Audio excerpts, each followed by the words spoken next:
Assalamualaikum warahmatullahi wabarakatuh.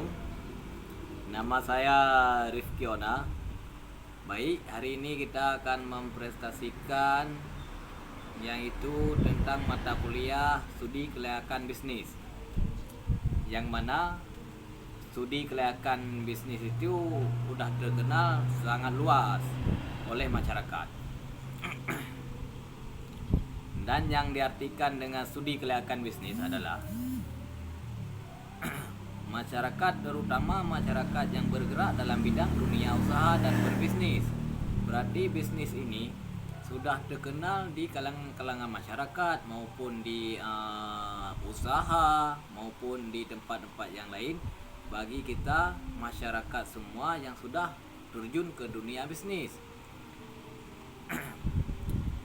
Studi kelayakan bisnis juga sering disebut dengan feasibility study yang merupakan bahan pertimbangan dalam mengambil suatu keputusan apakah menerima suatu gagasan, usaha atau proyek yang direncana atau menolaknya. Pengertian layak dalam penilaian sebagai studi kelayakan maksudnya adalah kemungkinan dari gagasan, usaha atau proyek yang akan dilaksanakan memberikan manfaat baik dalam arti financial benefit maupun dalam arti social benefit.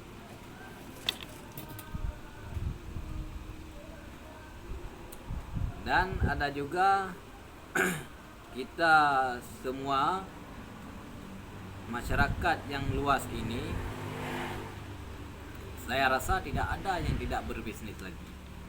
Dan tiap berbisnis itu harus kita pelajari dulu aspek-aspek dan tujuan. Apa tujuan untuk berbisnis supaya kita mempunyai keuntungan. Aspek-aspek studi kelayakan bisnis, ada beberapa hal yang perlu dibahas. Mengenal aspek yang berkaitan dengan studi kelayakan bisnis terkait keputusan layak atau tidaknya dijalankan suatu bisnis tersebut. Contohnya, ada beberapa aspek dalam berbisnis yang harus kita ketahui, yaitu aspek hukum. Aspek hukum menganalisis kemampuan perilaku bisnis dalam memenuhi ketentuan hukum dan perizinan yang diperlukan untuk menjalankan bisnis di wilayah tertentu. Misalkan juga ada aspek lingkungan. Aspek lingkungan menganalisis sesuatu lingkungan sekitar, baik lingkungan operasional, lingkungan dekat, dan lingkungan jauh dengan ide bisnis yang akan dijalankan. Dan ada juga aspek pasar dan pemasaran. Pasar dan pemasaran merupakan dua sisi yang tidak dapat dipisahkan satu sama lain. Pasar pemasaran memiliki tingkat ketergantungan dan saling mempengaruhi satu sama lain. Dengan kata lain, setiap kegiatan pasar selalu diikuti oleh pemasaran, dan setiap kegiatan pemasaran adalah untuk mencari atau menciptakan pasar. Hal ini juga memberikan manfaat untuk memudahkan dalam transaksi. Misalkan, contohnya kita membuatkan sebuah produk, misalnya produk air aqua. Berarti kita itu bisniskan kita itu harus kita jalankan dengan lancar.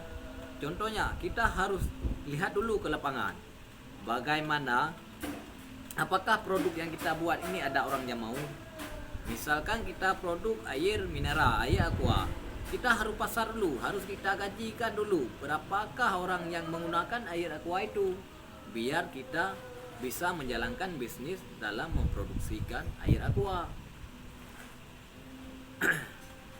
Oke. Dan ada juga dalam ilmu studi kelayakan bisnis, ada juga ekonomi kreatif sebagai ide bisnis. Istilah ekonomi kreatif berkembang dari konsep modal berbasis kreatif yang dapat berpotensi meningkatkan pertumbuhan ekonomi di suatu daerah. Misalnya, ekonomi kreatif kita membuatkan sebuah alat ataupun desain yang bisa kita memperjualkan. Misalnya kreatif itu seperti seni kita nanti.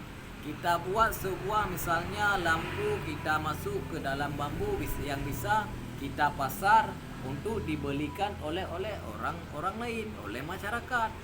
Kita perjualkan nanti. Nah, ekonomi kreatif adalah suatu konsep untuk merealisasikan pembangunan ekonomi yang berkelanjutan berbasis kreativitas. Pemanfaatan sumber daya yang bukan hanya terbarukan bahkan tidak terbatas, yaitu ide, gagasan, bakat atau talenta dan kreativitas.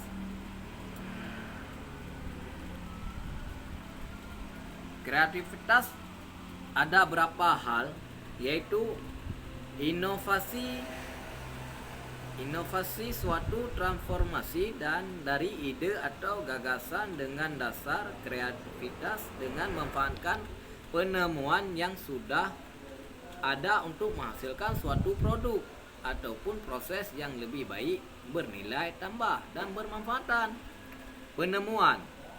Istilah ini lebih menekankan pada menciptakan sesuatu yang belum pernah ada sebelumnya dan dapat diakui sebagai karya yang mempunyai fungsi yang unik atau belum pernah diketahui sebelumnya. Contohnya, kita mau buat aplikasi berbasis Android.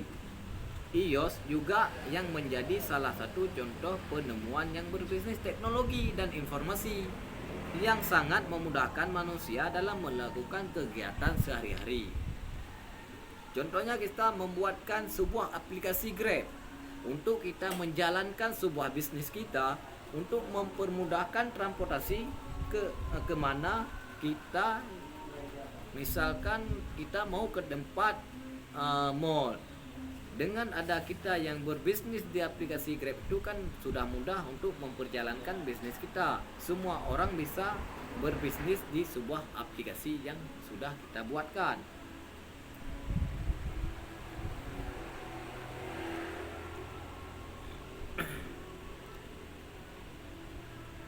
Kreativitas membangun identitas Indonesia. Berbicara tentang warisan Indonesia dalam aspek sosial dan budaya, memang sudah tidak dapat dipungkiri bahwa rasa kreatif bangsa Indonesia telah ada sejak ratusan tahun yang lalu.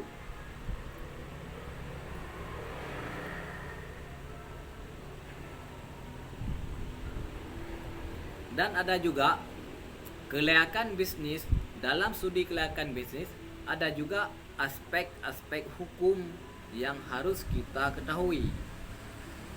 Pengertian aspek hukum itu adalah usaha atau bisnis dapat mengalami kegagalan karena terbentur masalah hukum atau tidak memperoleh izin dari pemerintah, baik dari tingkat daerah maupun tingkat yang lebih tinggi.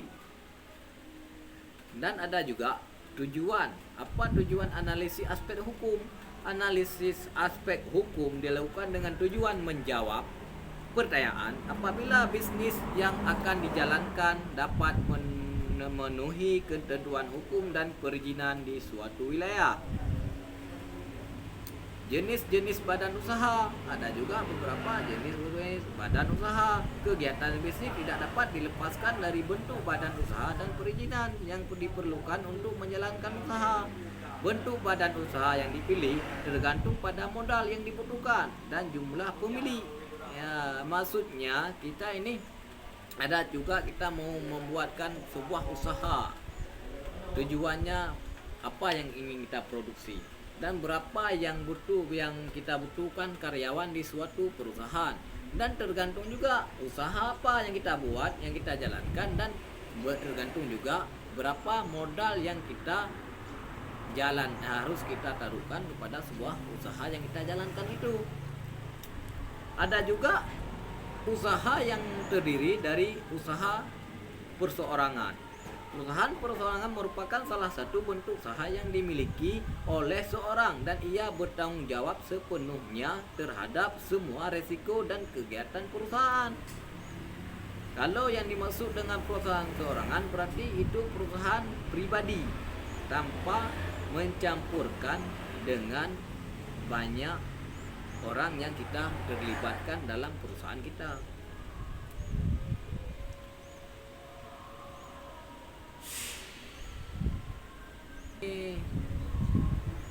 Ada juga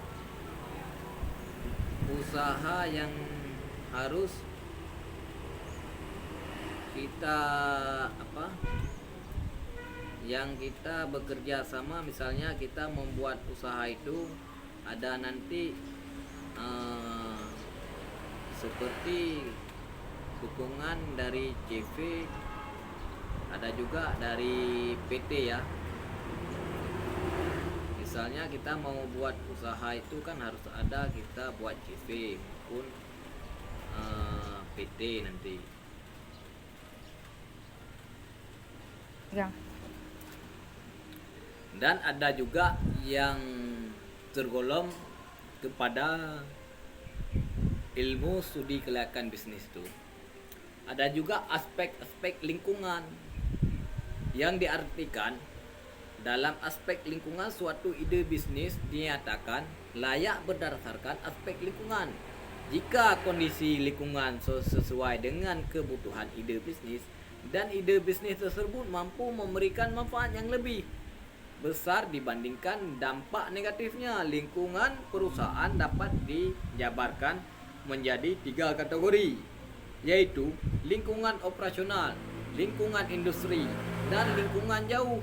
Lingkungan operasional, dan yang dimaksud dengan lingkungan operasional itu adalah dapat diketahui sebagai lingkungan yang paling dekat aktivitas kita nantinya ketika bisnis sudah berjalan.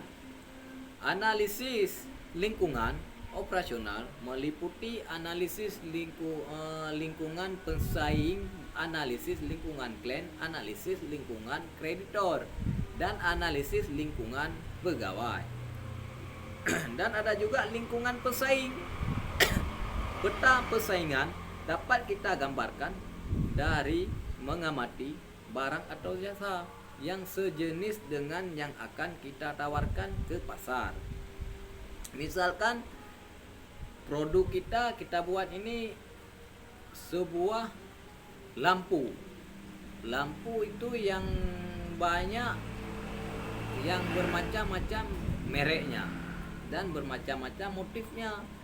Kan kita harus bisa membuat ke yang lebih banyak model biar kita bisa bersaing di dunia bisnis. Misalnya orang lain buat seperti ini, kita harus bisa membuatkan seperti yang lain, yang ada desainnya, yang warnanya, yang bentuknya, supaya kita waktu pemasaran bisnis kita lebih yakin, lebih menarik sama orang-orang lain.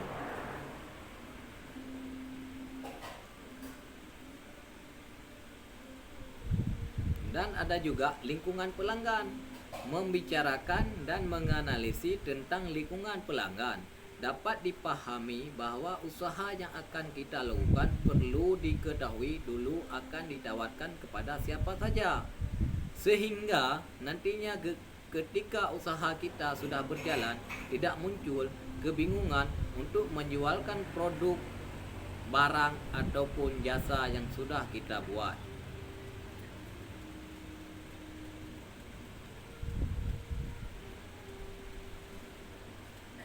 Jadi tiap-tiap bisnis yang kita jalankan itu maupun merupakan perusahaan yang pemodalnya tidak sepenuhnya merupakan modal pribadi.